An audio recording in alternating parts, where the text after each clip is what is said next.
আমার খবর। বোলপুর মহকুমা হসপিটাল, এই পেশেন্টটা নাম ঠিকানা সব অ্যাড্রেস জিজ্ঞাসা করছে, মনে হচ্ছে আধার কার্ড প্যান কার্ড বানাবে, ঠিক আছে? বোলপুর মহকুমা। আর এরা এতক্ষণ পেশেন্টটা পড়েছিল তখন দেখে নাই, আর এতক্ষণ দেখছে। এখন মরে গেছে পেশেন্টটা, ওই যে এখন দেখছে। ফের অমানবিকতার অভিযোগ উঠল বোলপুর মহকুমা হাসপাতালে। এমার্জেন্সি অবস্থায় রোগী নিয়ে আসার পরও সময় মতো চিকিৎসা না মেলায় মৃত্যুর মুখে ঢলে পড়লেন আনুমানিক 54 থেকে 55 বছর বয়সী রাজারাম মেহরা। এমনই অভিযোগ পরিবারের। পরিবার সূত্রে জানা গেছে, মুম্বাই থেকে কয়েকদিন আগে বোলপুর শ্রীনিকেতনে মেয়ের বাড়িতে বেড়াতে এসেছিলেন রাজারাম মেহরা। বৃহস্পতিবার দুপুরে হঠাৎ শ্বাসকষ্ট শুরু হলে তাঁকে তড়িঘড়ি বোলপুর মহকুমা হাসপাতালে নিয়ে আসা হয়।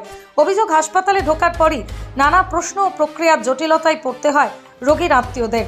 এমনকি রোগীকে গাড়ি থেকে নামানো, লিফটে তোলার জন্য কোনো স্টাফ পাওয়া যায়নি বলেই দাবি পরিবারের। অভিযোগ, হাসপাতালের কর্মীদের গাফিলতি ও টালবাহানার জেরে চিকিৎসা শুরু করতে দেরি হয়। পরিস্থিতি ক্রমশ অবনতির দিকে যেতে থাকলে ক্ষোভে ফেটে পড়েন রোগীর আত্মীয়রা। মোবাইলে হাসপাতালের অব্যবস্থার ছবি তুলতেই নড়ে চড়ে বসেন কর্মীরা। তবে ততক্ষণে অনেক দেরি হয়ে গেছে। মৃত্যু হয় রাজারাম মেহরার। এই ঘটনায় হাসপাতাল কর্তৃপক্ষের বিরুদ্ধে ক্ষোভ উগরে দেন পরিবারের সদস্যরা। বারবার সরকারি হাসপাতালে এমন পরিষেবা বিপর্যয়ের অভিযোগ সামনে আসায় সাধারণ মানুষের মধ্যে প্রশ্ন উঠছে স্বাস্থ্য ব্যবস্থার মান নিয়ে। সরকারের বিপুল অর্থ ব্যয়ের পরও কেন সাধারণ মানুষ সময় মতো চিকিৎসা পাচ্ছেন না, তা নিয়ে শুরু হয়েছে নতুন করে বিতর্ক। এই যে পেশেন্টটা বোলপুর মহকুমা হসপিটাল, এটা আমি অনেকক্ষণ ধরে বলছি অক্সিজেনটা দিতে বলছি। অক্সিজেন দিতে বলছে, এরা ব্লাড টেস্ট, এই টেস্ট, ওই টেস্ট, ওটাই ইয়ে করে নেবে সবাই।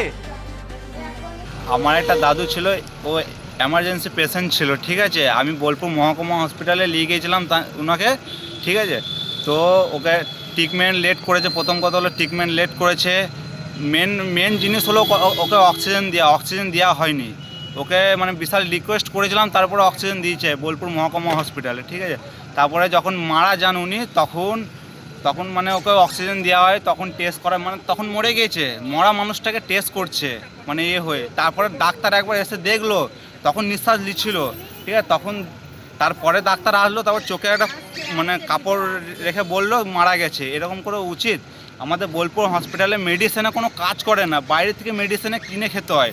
প্রথম কথা হলো আমাদের বোলপুরে কোনো মেডিসিন কাজ করে না হসপিটালে। আচ্ছা, আজকে কখন কিভাবে তুমি হাসপাতালে এলে এবং কি ঘটনা ঘটলো? আমি টোটো করে আমার দাদুকে হসপিটাল নিয়ে গিয়েছি, ঠিক আছে? ওখানে কোনো স্টাফ নাই যে পেশেন্টটাকে উঠে এই করবে, কোনো নাই। নিজে যেতে হচ্ছে, নিজে সব কিছু করতে হচ্ছে, নিজে লিফটে ভরতে হচ্ছে। আর ওখানে টেস্ট মানে নার্সগুলো কিছু কাজই জানে না। প্রথম কথা হলো নার্সগুলো কোনো কাজই জানে না, হাত ঘোরাতে পারছে না। মানে একটা পেশেন্ট বটে, ও কি উল্টো পাল্টা করতে পারে, মানে এদিকে ওইদিকে করতে পারে। সময়টা যদি না নিত, এরা যদি ইমিডিয়েটলি করতো বা অক্সিজেন দিলেও তাও মানুষটা বেঁচে যেত। ও হাঁ করছে, মানে পাশের আর একটা পেশেন্ট ছিল, তাকে নিচে গিয়ে অক্সিজেন দেওয়া হলো, আর আমাদের যে পেশেন্টটা তাকে অক্সিজেন দেওয়া হয়নি। ও বলছে সুগার টেস্ট, এই টেস্ট, মানে সুগার ফেল্ড হয়েছে, হয়েছে, কত রকমের বাহানা। যখন আমি ভিডিও ক্যামেরা করি তখন নার্স ডাক্তার যে আছে সব সাইড কেটে যাচ্ছে। মানে মরা মানুষটাকে ট্রিটমেন্ট করার পর বলছে আমাদের মানে মারা গেছে মানুষটা। এরকম কি? বোলপুরের ভুবনডাঙ্গায় নজরুল পথের পাশে তৈরি হচ্ছে অভিপ্সা অ্যাপার্টমেন্ট। বোলপুর স্টেশন থেকে মাত্র 5 মিনিটে, বোলপুর কলেজ, স্কুল, স্বাস্থ্যকেন্দ্র থেকে মাত্র 4 মিনিটে, বোলপুর বাস স্ট্যান্ড এবং বিশ্বভারতী থেকে মাত্র 2 মিনিটেই পৌঁছে যাবেন অভিপ্সা অ্যাপার্টমেন্টে। রয়েছে নানান উন্নত মানের সুযোগ সুবিধা। অফিসের ঠিকানা Sanvi apartment 2, ground floor, Ramakrishna road, Bolpur. Booking করতে সত্তর যোগাযোগ করুন এই নম্বরে। দেখতে চোখ রাখুন আমাদের ফেসবুক ও ইউটিউব চ্যানেলে।